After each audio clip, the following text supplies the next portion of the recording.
Boa tarde, colegas. Vocês já devem ter lido o resumo, portanto, eu não vou me prolongar aqui na introdução. As discursividades LGBTI cristã funcionam num espectro gravitacional. Sentidos se movimentam, pendem, se organizam e se alocam entre categorias que vou trazer para debate com vocês, chamar de pulsão de morte e pulsão de vida.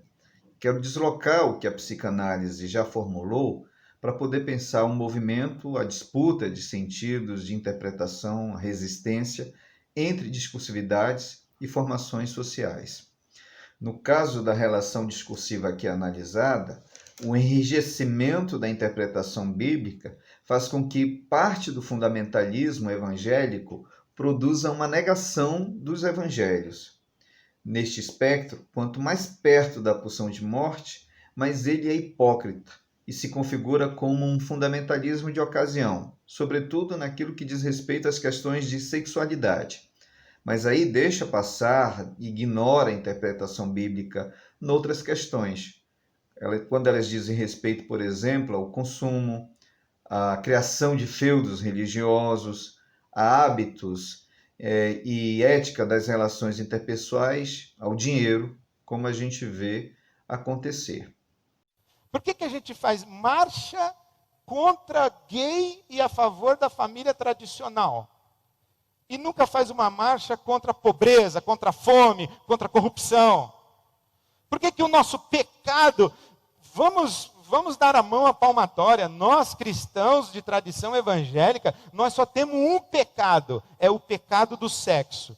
Pecou no sexo, está fora.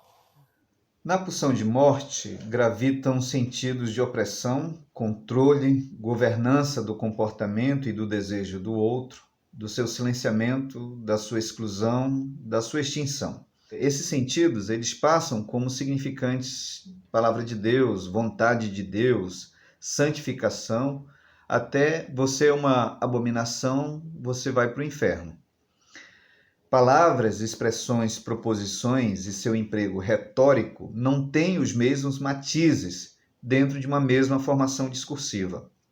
A pulsão de morte ou a pulsão de vida encontra percursos por onde se extravasar, por onde se repetir, se reproduzir e dominar, e matiza formações ideológicas, formações discursivas, posições de sujeito, determinando interpretações e efeitos de sentidos preponderantes numa ou noutra direção, sobretudo nessas discursividades que um dia já foram transformadoras e passam a ser opressoras.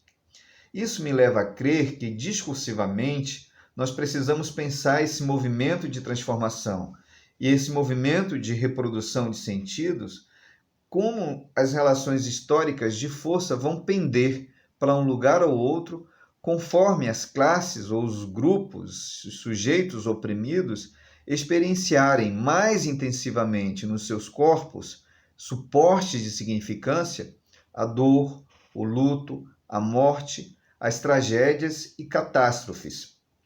Assim, contraditoriamente, reproduzimos práticas que dão vazão à pulsão de morte e resistimos por práticas que dão vazão à pulsão de vida, como vemos acontecer nesse momento em relação a esse governo neonazifascista e em relação à pandemia de Covid-19.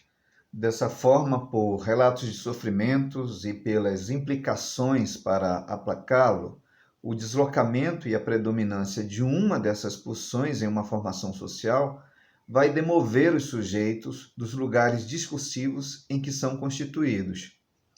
O assujeitamento a discursos movidos pela morte aparece seja através do suicídio, seja através de situações limites, de entrar em relacionamentos abusivos, de assumir comportamentos de risco, de vivenciar crises que nos fazem experienciar catástrofes e tragédias pessoais e familiares.